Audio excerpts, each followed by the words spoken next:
എന്റെ അനിയനെ അവർ കൊന്നു. പകരക്കാരനെ കൊണ്ടുവന്നവനെ എറിഞ്ഞു വീഴ്ത്തി, തരം താഴ്ത്തി. ആ ഹൈദരാബാദ് മരക്കാരും ബോംബെ വാലയും ചേർന്ന നമ്മുടെ സാംസനെ. മതി. ഒരു ICC നിയമവും ഈ മഹേന്ദ്ര മഞ്ഞാടിയാർ ധോണിക്ക് ബാധകല്ല. ഒളിപ്പോര് അവസാനിപ്പിക്കാൻ സമയമായി. പിന്നെ ഒളി മാത്രം പോരില്ല. അപ്പൊ അടുത്ത സീസൺ ഇല്ല പ്രേമികരെ, എല്ലാം കഴിഞ്ഞ് കപ്പുമായി ഒരു ഹിമാലയൻ ബൈക്ക് റൈഡ്. അതായിരുന്നു സ്വപ്നം. പുറത്ത് മഞ്ഞപ്പട കാത്തു നിൽക്കുന്നു. എന്തിന്? ജേഴ്സി ഊരി അറിയാൻ. സാക്ഷിയോട് വിസിലടിക്കാൻ പറ. ലാസ്റ്റ് കളിക്ക് വിസിലടിച്ച് സാക്ഷിയുടെ തൊണ്ട പൊട്ടി കിടക്കുക. അപ്പോ പിന്നെ സാക്ഷിയുടെ തുണി വരികെട്ടാൻ പറ. ആരാ ഈ അസമയത്ത് മണിയടിക്കുന്നേ? ആരാ ഫ്ലെമിങ്ങരെ? ഹിന്ദി അല്ല രാജസ്ഥാനി, അതോ രണ്ടും കൂടിയോ?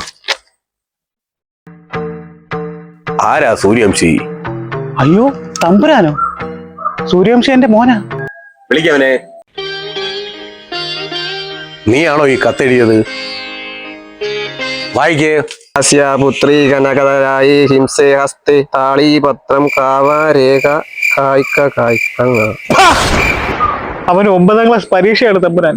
പരീക്ഷ? ഈ കത്ത് വായിക്കാൻ. അങ്ങയുടെ ഹെലികോപ്റ്റർ ഷോട്ട് കണ്ടാണ് ഞാൻ 6 അടിക്കാൻ പഠിച്ചത്. പക്ഷെ അങ്ങയുടെ കുടുംബത്തിന് ഇത്രയും നാശനഷ്ടമുണ്ടാകുമെന്ന് ഞാൻ കരുതിയില്ല. എന്ത് പ്രായച്ചിത്തം വേണമെങ്കിലും ചെയ്യാൻ തയ്യാറാണ്. എന്ത് പ്രായച്ചിത്തമാ ചെയ്യാൻ ഉദ്ദേശിക്കുന്നേ? അടുത്ത സീസണിൽ ഫോമോട്ടാണെന്ന് പറഞ്ഞ് കൊട്ടി നിൽക്കാം. കൊട്ടി നിൽക്കാനാണെങ്കിൽ 11ഓളം പേർ എന്റെ കുടുംബത്തിലുണ്ട്. കോഴ വാങ്ങി മാറി നിൽക്കാം തമ്പുരാനെ. അതൊന്നും വേണ്ട. മഹേന്ദ്ര മഞ്ഞാടിയാർ കുടുംബത്തിലേക്ക് വരാൻ താല്പര്യമുണ്ടോ? ജയിൽകുമാരനുമായിട്ട് വേണ്ട. ഈ മഹേന്ദ്ര മഞ്ഞാടിയാർ ധോണിയുടെ ഡിസിഷന് റിവ്യൂ ഇല്ല. നീ വരുന്നു, അത്ര തന്നെ. ഇനി ഈ വീടിന്റെ നാഥൻ നീയാ. എല്ലാം നീ നോക്കി നടത്തിക്കോണം. വരട്ടെ. അങ്ങ് എവിടെ പോകുന്നു? ഞാൻ വേൾഡ് ലെജൻഡ്സ് പ്രോ ലീഗ് കളിക്കാൻ പോകുന്നു. വയസ്സായവർക്ക് ഇനി അവിടെയാ സ്ഥാനം.